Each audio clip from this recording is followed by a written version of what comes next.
নমস্কার doctor madam. আমায় doctor Animesh রুদ্র পাঠিয়েছেন। নমস্কার, বসুন। আমায় ফোন করেছিল অনিমেষ। ও খুব শ্রদ্ধা করে আপনাকে। এবার বলুন, কি অসুবিধে আপনার? ম্যাডাম, বেশ কিছুদিন ধরে একটু বুকের বাঁ দিকটাতে একটু চিন চিন করে ব্যথা করছে। তো শুরুতে আমি ওই অ্যাসিডের একটু আধটু ওষুধ খেয়ে নিয়েছিলাম, আর কমেও গেছিল। কিন্তু 2-4 দিন হলো আবার থেকে শুরু করছে, আর এবার ঠিক ওষুধেও ঠিক হচ্ছে না। কতদিন হলো শুরু হয়েছে ব্যথাটা? তা প্রায় মাসখানেক হবে। দেখি, জোরে, একটু জোরে জোরে শ্বাস নিন তো। আবার নিন।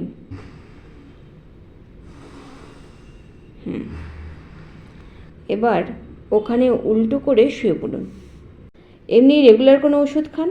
হ্যাঁ, ওই প্রেশারের ওষুধ একটা খাই সকালবেলা, আর এমনি কোনো দিন যদি কিছু মানে হেভি খাবার দাবার খেয়ে নিই, তো ওই একটা অ্যাসিডের ওষুধ খেয়ে নিই আর কি। আচ্ছা, ঠিক আছে, উঠে আসুন। আমি কিছু মেডিসিনস লিখে দিচ্ছি, আজ থেকে এগুলো স্টার্ট করে দিন। আর এই টেস্টগুলো, 3টে টেস্ট দিয়েছি, এগুলো করে আপনি কামিং স্যাটারডে একবার আসুন। ম্যাডাম, বলছিলাম এমনিতে সব ঠিক আছে তো? মানে কোনো চিন্তার বিষয় নেই তো? সব ঠিক থাকলে কি আমার কাছে ছুটে আসতেন? ওকে, টেস্টগুলো করে নিয়ে আসুন, দেখছি। আর টেস্টগুলো কোথায় করবেন সেটা আমার বাইরে অ্যাসিস্ট্যান্ট আছে, সব বুঝিয়ে দেবে আপনাকে। যেখানে সেখানে করবেন না, ভুল রিপোর্ট হলে আপনারই অসুবিধা হবে। হ্যাঁ হ্যাঁ, অনেক অনেক ধন্যবাদ আপনাকে। আসি। ওকে, আসুন।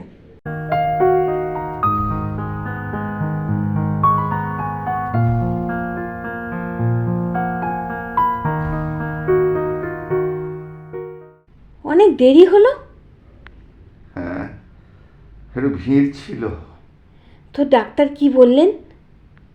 কি আর বলবে, সব চেক টেক করে বললেন যে কিছু টেস্ট করতে হবে, আরে সেগুলো রিপোর্ট নিয়ে শনিবার যেতে হবে। কোনো ভয়ের কিছু নেই তো?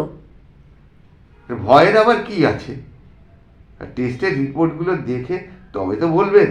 ব্যাস, তুমি আসার সাথে সাথেই শুরু হয়ে গেলে। আচ্ছা আচ্ছা আচ্ছা আচ্ছা, তা টেস্ট কোথায় করবে? আর কীরকম খরচ বললো? ওই ওরাই বলে দিল, ওই ওই জিরো ডায়াগনস্টিক আছে না, ওখানে ওই 4,200 টাকা মতো পড়বে। বাবা! আর ওষুধগুলো কিনে এনেছো তো? না, গাড়ি কিনবো, সেই বাবদও তো অন্তত বোধ হয় 1,000 টাকা লাগবে আর কি।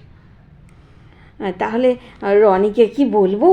না, একদম না, ওর অনেক কাজের চাপ আছে। কাল টেস্টগুলো করিয়ে নিই, আর ওষুধ ওষুধও কিনে নেব। তার জন্য যা টাকা আমার কাছে আছে, তারপর দেখি শনিবার শনিবার কি বলেন উনি, দেখি।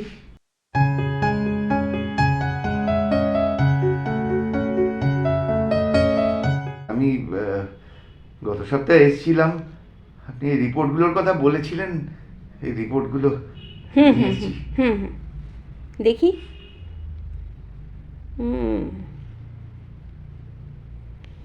হুম একটু প্রবলেম আছে, বাঁদিকের আর্টারিতে একটা ছোট্ট অপারেশন করতে হবে। অপারেশন? ভয়ের কিছু নেই। মানে মানে ওষুধে সারবে না? দেখুন, আমি আপনাকে সাজেস্ট করব কি অপারেশনটা করে ফেলুন, বিকজ মেডিসিনে আপনাকে পিরিয়ড অফ টাইম প্রোটেক্ট করতে পারে। আলটিমেটলি আপনাকে অপারেশন করতেই হবে।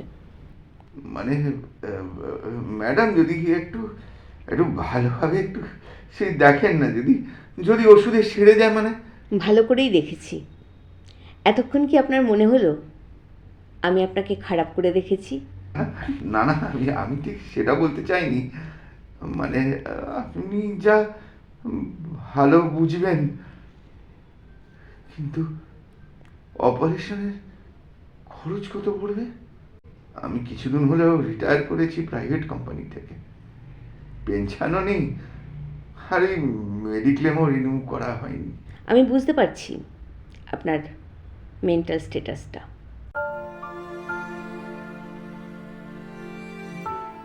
দেখুন, যেহেতু আপনি অনিমেষের রেফারেন্সে এসছেন, আপনার ব্যাপারটা আমি আলাদা করেই দেখছি। নর্মালি এই অপারেশনের খরচা মোটামুটি 3 লাখের মতন হয়, তবে আপনার জন্য আমি 2.5 লাখে করে দেওয়ার ব্যবস্থা করব। আর অপারেশনটা আমি এনএন নার্সিংহোমে করব, ওখানে ফেসিলিটিস খুব ভালো। ওই এনএন নার্সিং হোম? হ্যাঁ হ্যাঁ, আমিও শুনেছি। আচ্ছা, আমি একটু বাড়ির সাথে কথাবার্তা বলে আপনাকে তাহলে সেই মতো জানিয়ে দেবো।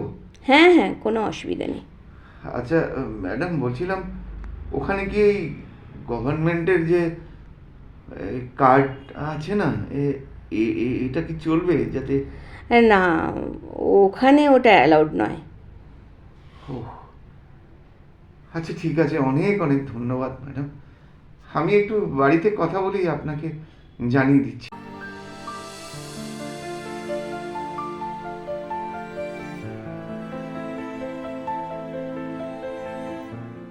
কি বললো ডাক্তার? একটা আর্টারি ব্লক আছে, তো ছোট্ট অপারেশন করতে হবে। অপারেশন? সে কি? কেন কেন অপারেশন করতে হবে কেন? সে কি মানে, করতে হবে যখন করতে হবে, ডাক্তার বলেছে তাই। আচ্ছা আচ্ছা, বলছি ও অনিমেষকে বলে দেখো না, ও যদি বলে অপারেশন ছাড়া যদি ঠিক হয়ে যায়। হ্যাঁ হ্যাঁ, আমিও তাই ভেবেছি, একবার দেখি, খেতে উঠে একবার ফোন করবো।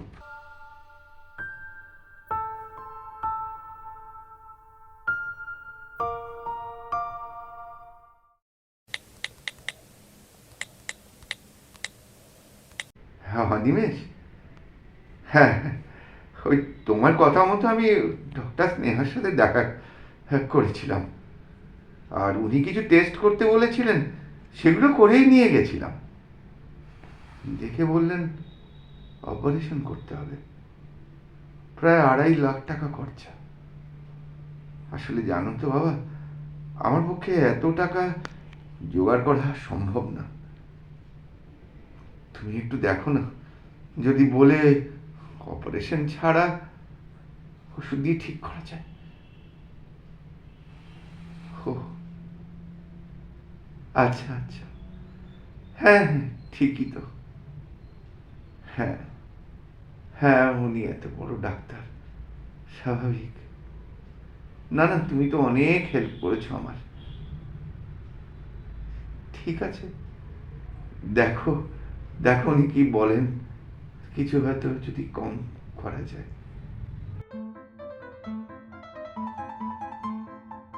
কি বললো অনিমেষ? কি আর বলবে, বললে চেষ্টা করবে, যদি আরো কিছু কম করা যায়, তবে অপারেশনটা নাকি করতেই হবে। মানে আমি আমি বলি কি, তুমি বরং একবার ওই গভর্নমেন্ট হসপিটালে একবার দেখাও রিপোর্টগুলো নিয়ে। হ্যাঁ, সেটা তুমি ভালোই বলেছ। অন্তত এসব ব্যাপারে আর একটু পরামর্শ করাটাই ভালো বোধ হয়। আমি বরং কাল যাই না গো। হ্যাঁ হ্যাঁ, যাও, দেখো না কি বলে।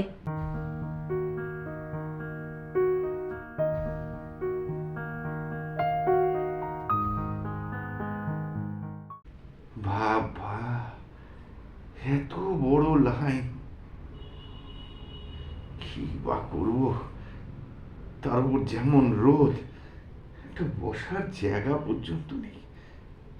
এই দাঁড়িয়ে দাঁড়িয়ে এই লাইন কতক্ষণ চলবে কি জানে।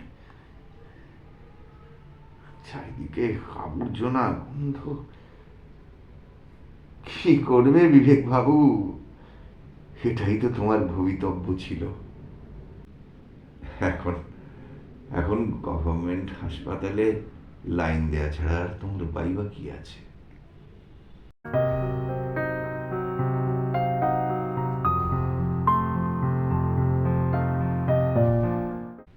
যাক, আর একজনের পরে বাবা, কিরম দেখতে দেখতে প্রায় 2 ঘন্টাই কেটে গেল।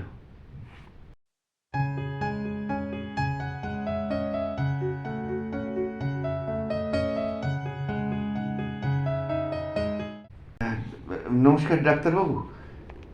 নমস্কার। হ্যাঁ, এই আমার না বুকে খুব পেন হচ্ছিল, তো আমি একটা লোকাল ডক্টর দেখিয়েছিলাম। এই রিপোর্টগুলো করতে বলেছিল, তাই আপনাদের কাছে এসেছি। আচ্ছা, দেখি আপনার রিপোর্টগুলো। হ্যাঁ, এই নিন, সব যা যা বলেছিল সব করেছি আমি।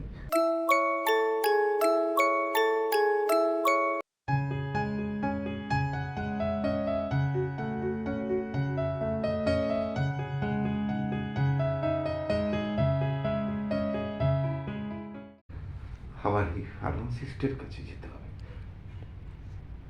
দাদা, এইটা কি মানে এই ওষুধ, মানে এই ফার্মাসির ওষুধ কেনার লাইন? সে কি, এখানেও এত বড় লাইন? কিন্তু মানে ওষুধ কিনতে 1 ঘন্টা লেগে যাবে। তারপরও ডাক্তারবাবু বললেন যে 2টো মাত্র ওষুধ পাবো। ছাড়ো, পুরোটাই বরং বাইরে থেকে কিনে নিই। হ্যাঁ, কত হলো? 2182 টাকা আপনার। এই 5টা ওষুধের দাম 2182। আচ্ছা আচ্ছা, দিয়ে দিন। টেস্টগুলো করাতে হবে।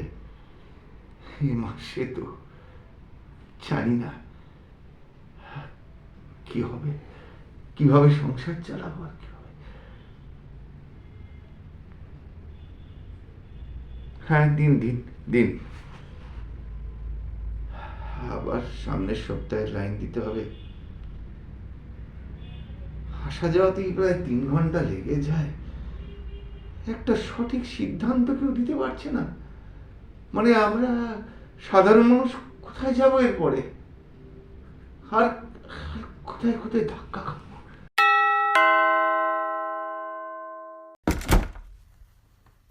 সেই সকাল 8টায় বেরিয়েছো, এখন 3টে বাজে।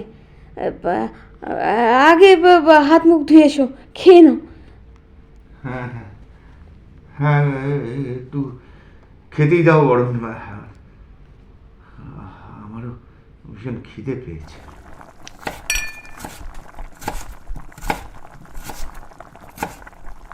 তো কি বললো ওই গভর্নমেন্ট ডাক্তার? ওই কিছু ওষুধ দিয়েছে, আর বলেছে ওষুধগুলো খেয়ে আবার 2টো টেস্ট করে ওই দিন 15 পরে আবার দেখা করতে বলেছে। আবার টেস্ট? কিছুই বুঝতে পারছি না গো, কিছুই বুঝতে পারছি না। আচ্ছা, ওষুধগুলো কিনে এনেছো তো, যেগুলো আজকে দিল? কত পড়লো? হ্যাঁ, কি আর বলবো, হসপিটালের ফার্মেসিতে সে এক লম্বা লাইন। মানে তাতেও প্রায় যদি আমি দাঁড়াতাম 1 ঘন্টা লেগে যেত, আর 2টো ওষুধ পেতাম। সব বাইরের থেকে কিনে নিয়েছি, কি করবো? প্রায় 2000 টাকার উপর লাগলো। আমাদের আর কি উপায় বলো, ওষুধেরও যা দাম। শুনেছি তো সরকারি দোকানগুলোতে একটু কমে পাওয়া যায়। সরকারি দোকান? ঠিকই বলেছে গো, সরকারি দোকান। ওখানে তো 2টো ওষুধ পাবে কি পাবে না। আর জানো, ডাক্তারবাবু যারা যে ওষুধগুলো লিখে দেন, ওগুলো তুমি কোনোদিন সরকারি দোকানে পাবে না, ওগুলো বাইরের থেকে কিনতে হবে। তোমার মনে আছে গত বছর যখন ও ভাইয়ের অসুস্থর সময় গেছিলাম, সব ওষুধ মনে আছে, সেই বাইরে থেকে কিনতে হলো রাত বিরেতে। হ্যাঁ, দামও তো প্রচুর। যাকে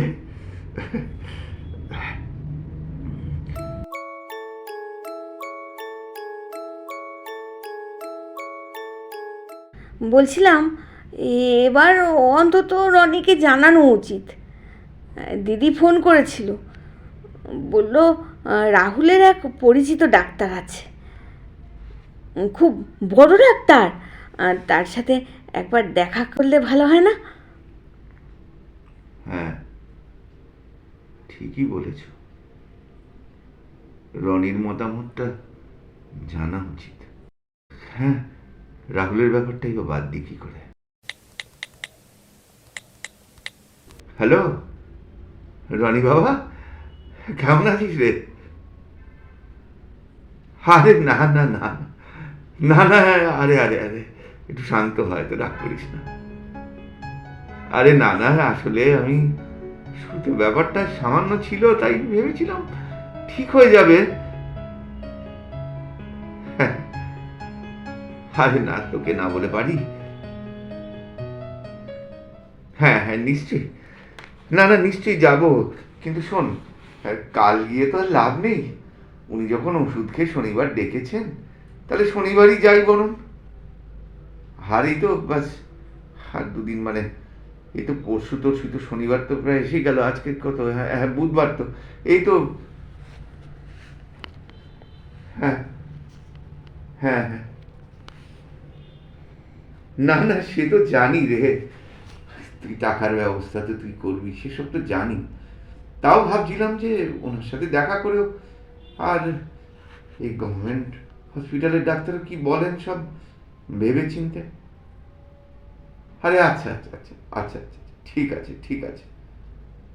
না না, আমি শনিবার দিন গিয়ে ডাক্তারের ওখান থেকেই তোকে ফোন করবো।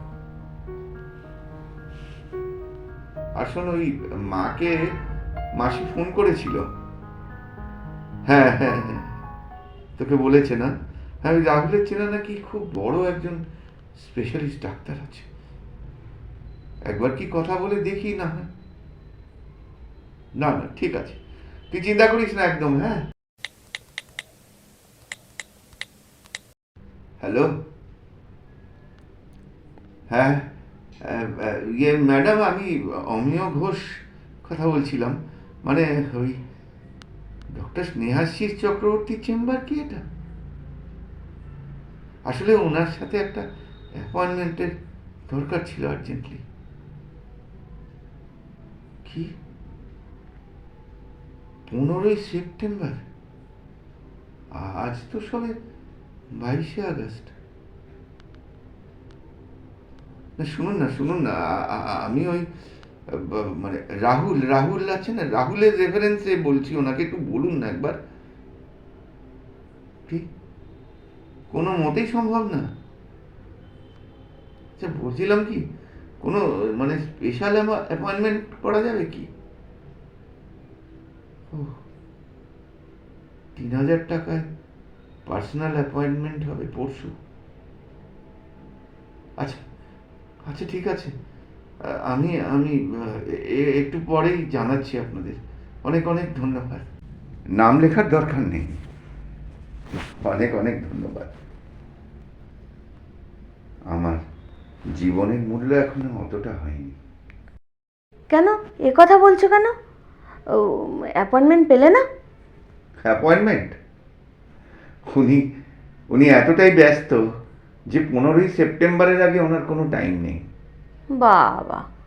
অথচ দেখো, যে ওনাকে বললাম, মানে ওনার সেক্রেটারিকে বললাম যে যদি সামান্য কিছু বেশি টেশি দিয়ে, যদি এমার্জেন্সি আছে, যদি 1-2 দিনের মধ্যে অন্তত দেখা করা যায়। কি বললো? তখন বলছে যে 3000 টাকা দিলে পরশু দিনই অ্যাপয়েন্টমেন্ট হয়ে যাবে। ও, তার মানে টাকা দিলে হবে? তার মানে বুঝতে পারছো হ্যাঁ, যে ওনার সময়ের অভাব নেই, ওনার টাকার দরকার। তাহলে মধ্যবিত্তরা কোথায় যাবে? কোথাও না। যেভাবে যেভাবে আমি যেভাবে আমি চলছি, ঠিক সেইভাবেই যাবে মধ্যবিত্ত। কি না ওষুধ পাবে ভয়ঙ্কর! না চিকিৎসা পাবে।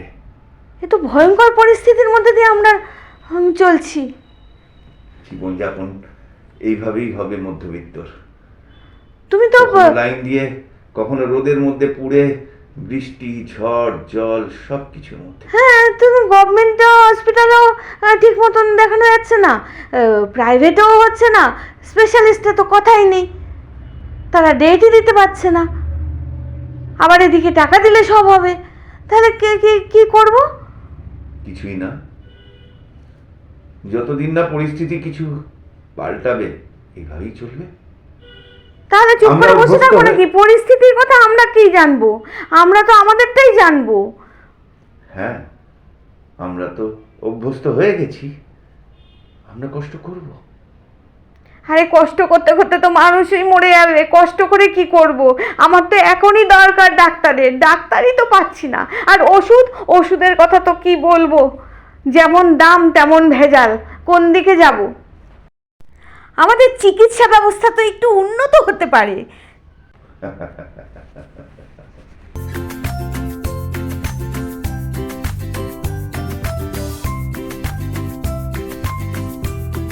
ফাইনালি রনির কথাই ওনারা মেনে নিলেন।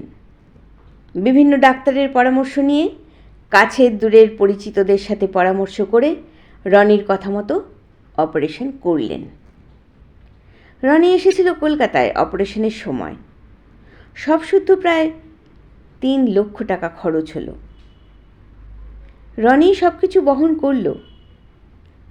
অমিয়বাবু যদিও সরকারি হসপিটালেই অপারেশন করতে চেয়েছিলেন, অবশ্যই অর্থনৈতিক সীমাবদ্ধতার জন্য, কিন্তু রনি বা তার মা কেউ তা চাননি। অমিয়বাবু জানতেন রনির এই টাকাটা উপার্জন করতে অন্তত আরও 2 বছর লেগে যাবে। কিন্তু সাধারণ মানুষ হওয়ার খেসারত তো দিতেই হবে।